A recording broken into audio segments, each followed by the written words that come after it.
네, 저희 마을꿈 드림이가 풀 정식 명칭이고요. 마을꿈 드림이를 이렇게 시작한 그 센터의 목적은 주민자치위원회의 활성화, 그리고 거기에 이제 기반으로 공동체, 지역 공동체의 연계, 예, 그게 이제 주 메인 일들이고, 그러고 이제 그 가운데 저희가 하는 게 마을 활동가의 발굴, 그리고 그 마을 활동가를 발굴해서 주민자치와 연계하고 그들이 이제 주민자치에 참여할 수 있도록, 예, 그 부분이 가장 역점적인 것 같습니다. 저는 사실 그 주민자치 혹은 주민자치위원회를 전혀 몰랐던 그냥 고양시 주민이었고요. 한 3년 전부터 주민자치 지원센터에 공동체 사업이 있다는 것을 알고 이제 참여하게 되면서 주민자치라는 이름에 이제 좀 익숙해져 왔고, 그리고 이제 특히 이 주민자치와 공동체가 연계가 돼야 된다는 부분에 대해서 좀 뜬금없나 이런 생각했지만, 지금에 와서 생각하면 그게 없이는 진정한 그런 어떤 주민 참여가 일어나는 주민자치는 힘들다. 예, 그래서 굉장히 좀 어렵다고 생각할 수도 있지만, 오히려 주민들한테 주민자치를 이렇게 소개하거나 연계할 수 있는 가장 좋은 교량 역할을 할 수 있겠다, 이런 생각하고 있습니다. 계속 하실 건지 이 활동이 저는 가능하다면 하고 싶은데, 사실은 너무나 그 절대적인 시간을 많이 투자를 해야 되고, 저도 또 이게 뭐 저희가 완벽하게 메인 잡으로 할 수 있는 그런 보장성 있는 잡이 아니기 때문에 좀 고민하고 있습니다. 그리고 뭐 굳이 꼭 이 말꿈 드림이라는 그런 뭐 어떤 네이밍을 가지고 꼭 해야 되지 않더라도, 저는 앞으로 제가 하는 일 속에서 어떤 지역과 연관되어진 그런 활동가의 삶을 살아가지 않을까, 예, 이렇게 생각하고 있습니다. 네, 말씀 감사합니다. 네, 감사합니다. 저는 마을꿈 드림이로 이번에 제1구간역 고양동과 관산동과 원신동을 담당했던 꿈드림입니다. 안녕하세요.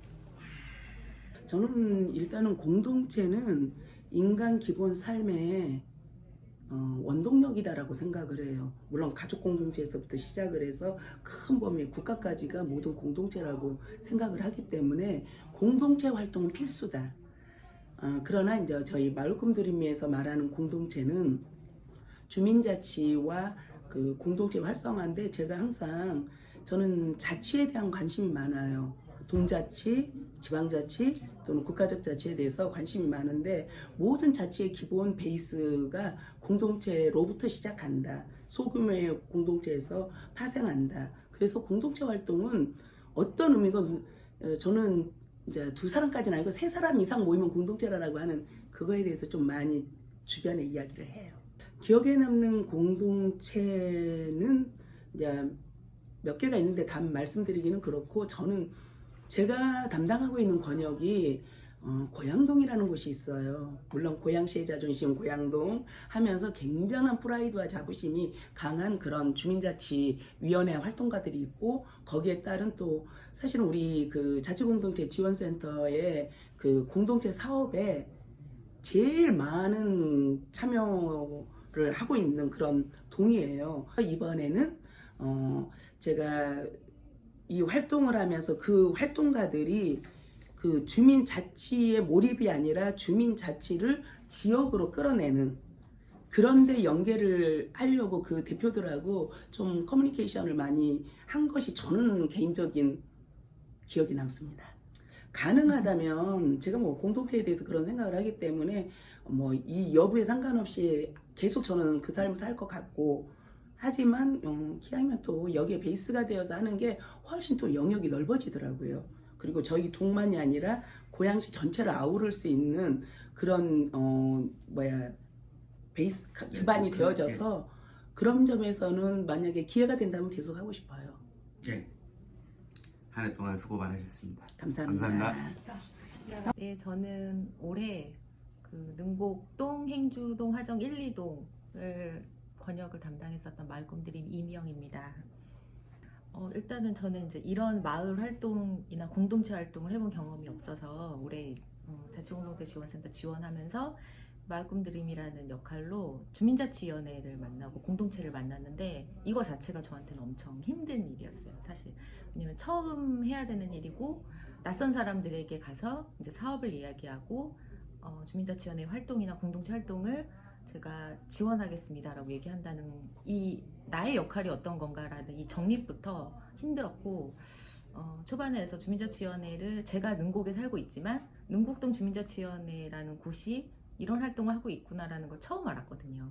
근데 이제 일반 사람들은 그러니까 일반 주민들은 다 모를 거 아니에요. 근데 이런 걸 가지고 다른 동을 갔어요. 행주동, 화정 1, 2동은 전혀 생판 모르는 곳에 가서 이제 명함을 드리고 인사를 했을 때 이분들이 나에게 갖는 이 배타적인 감정들이 고스란히 느껴졌을 때 내가 잘할 수 있을까. 그래서 그런 부분들이 많이 힘들었죠, 초반에. 네. 초반에는 그랬었는데요. 이제 공동체, 그 동에 거점을 두고 있는 공동체를 만나는 과정에서 물론 공동체들이 우리 마을에서 활동하지 않고 다양한 동을 걸쳐서 활동들을 하시잖아요. 그러면서 이런 게 공동체 활동이구나. 그리고 주민자치위원회 활동도 들어가서 보니까 알겠더라고요. 그래서 일단은 선입견이나 좀 거리감을 배제하고 어떤 감정을 제가 넣지 않고 객관적인 시선으로 좀 보려고 노력을 했어요. 그리고 이제 자치공동체 지원센터에서 이제 교육들을 좀 받으면서 활동에 대한 교육을 좀 받으면서 이제 제 자신이 좀 채워지는 느낌이 있었어요, 활동하는 과정에서. 그러면서 조금씩 덜 힘들어졌고 사람한테서 받는 스트레스나 힘든 건 역시 사람에게서 풀리더라고요. 근데 이거는 움직이거나 활동하지 않으면 해결이 안 되는 부분이라는 걸 좀 알게 되더라고요. 그래서 오히려 힘들고 어렵고 만나기 싫고 전화하기 싫은데 그래도 그걸 깨고 전화를 하고 만나고 얘기를 하다 보면 그게 또 저한테 힘이 돼서 그래서 올 한 해 좀 활동을 잘할 수 있지 않았나. 제가 생각했던 공동체는 진짜 마을에서 사는 사람들이 마을 활동하는 게 공동체였거든요, 제가 생각했을 때. 근데 되게 다양한 형태의 공동체가 있더라고요. 물론 취미로 묶인 모임들도 공동체가 될 수 있고 주민자치위원회도 공동체잖아요. 좀 포괄적인 것들이 다 공동체구나라는 걸 좀 생각을 하게 됐어요. 그러니까 공동체에 대해서 좀 아직은 정립이 저도 잘 안 되는데 이런 부분들을 좀 활동하면서 더 채워나갔으면 좋겠어요. 네. 네, 말씀 감사드립니다. 감사합니다. 저는 8권역을 맡았거든요. 8권역은 백석 1동, 2동, 그리고 푼상동을 맡은 마을 꿈드림이 최정순입니다. 예, 그래서 재밌는 거 이야기하셔서 네. 이번에는 가장 하면서 재밌었던 일 질문 드릴게요. 네. 유쾌하네요. 네. 그러니까 저희가 그 네이밍과 저희들의 그 직책이 마을 꿈드림이거든요. 근데 이게 이제 사람들한테 잘 선뜻 안 나가나 봐요. 되게 좀 약간 좀 모호하잖아요. 개념도 모호하고. 그래서 이제 주민자치위원회 가서 마을 꿈드림이 최정순입니다라고 이제 인사를 하고 항상 이제 문자 들을 때도 공식 명칭으로 고양시 자치공동체 지원센터 마을 꿈드림이 최정순입니다라고 그러니까 꼭 써요. 근데 저 담당하고 있는 백석 2동에서는 저를 3가지 호칭으로 부르고 있습니다. 첫 번째 호칭이 간사님, 두 번째 호칭이 선생님, 세 번째 호칭이 기자님입니다. 별명이 붙게 된 그런 닉네임이 붙게 된 이유는 뭐라고 생각하세요? 좀 슬픈 것 같아요. 그 뒷배경이. 일단 주민자치위원회가 마을 꿈드림의 역할에 대해서 이제 10분 이해를 못했다는 점에서 간사님이라 불렀고, 또 하나는 그러니까 뭔가 실물적인 일을 하고 뭔가 아이디어를 제공을 하고, 그러니까 뭔가 주민자치위원회하고 분명히 다른 일은 하긴 하지만 뭔가 좀 더 전문성을 띠고 있다라고 생각을 해서 꿈드림이니까 꿈드림이 이게 입에 익숙지 않으니까 어색하니까 그냥 우리 동에서 가장 일을 많이 하는 사람이 간사니까 이 선생님도 간사님이라 부르시고, 또 연배가 있으신 분은 또 저를 이제 존중해주기 위해서 항상 가면은 최 선생님하고 이렇게 불러주시고, 그리고 이제 나중에 신문 작업을 하면서 뭐 칭찬일 수도 있겠어요. 또 신문 작업을 하면서 또 다른 의원님들 저한테 또 기자님이라고 부르셔서 아니라고 마을 꿈드림이라고 몇 번을 강조해서 부탁을 드렸는데도 어색하니까 그 호칭이 어색해서 그냥 본인들 편하신 그 호칭을 부르시더라고요. 그래서 이제 그 세계의 호칭을 얻고 있습니다. 예. 혹시 이 어쨌든 컨설팅을 해주는 요 마을 꿈드림이 사업에 대해서 혹시 개선할 점이 있다면 뭐가 있을까요? 이게 공동체와 공동체의 네트워크, 주민자치와 공동체의 네트워킹을 저희들이 주로 하는 업무이잖아요.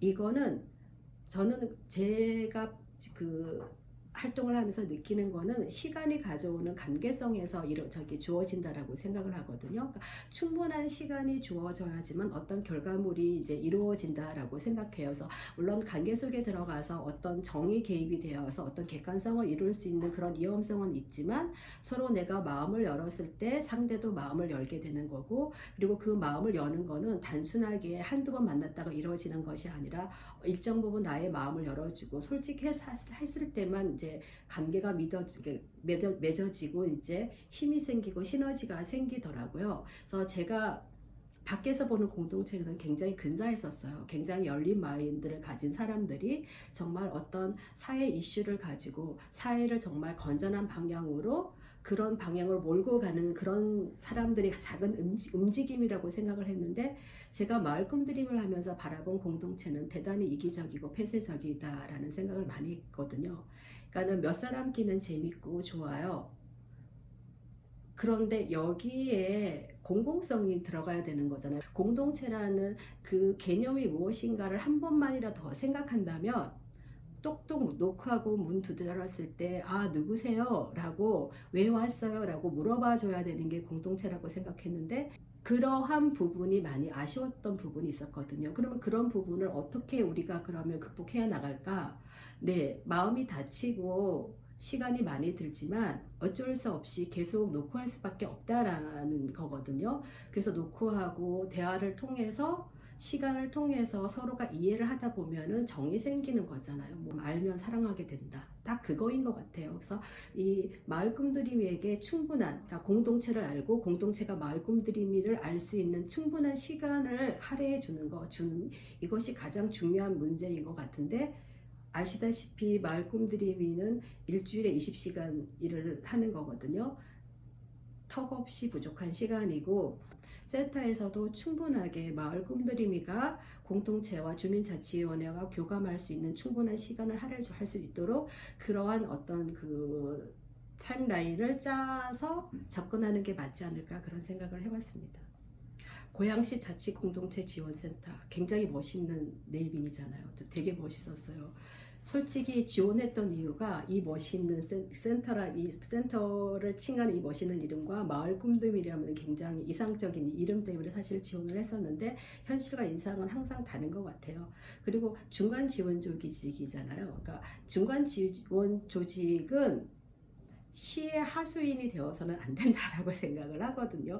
물론 관이지만 민의 역할을 담당해줘야 되는 게 센터라고 생각을 하고, 센터는 공동체, 시민의 힘을 얻고 시와 적극적으로 협의하고 협력해서 공동체와 시민이 원하는 것을 얻어내는 그런 역할에 있어서 좀 더 적극적이었으면 좋겠다라는 생각을 합니다. 네, 말씀 감사드립니다. 마지막 발언 너무 위험했던 것 같아요.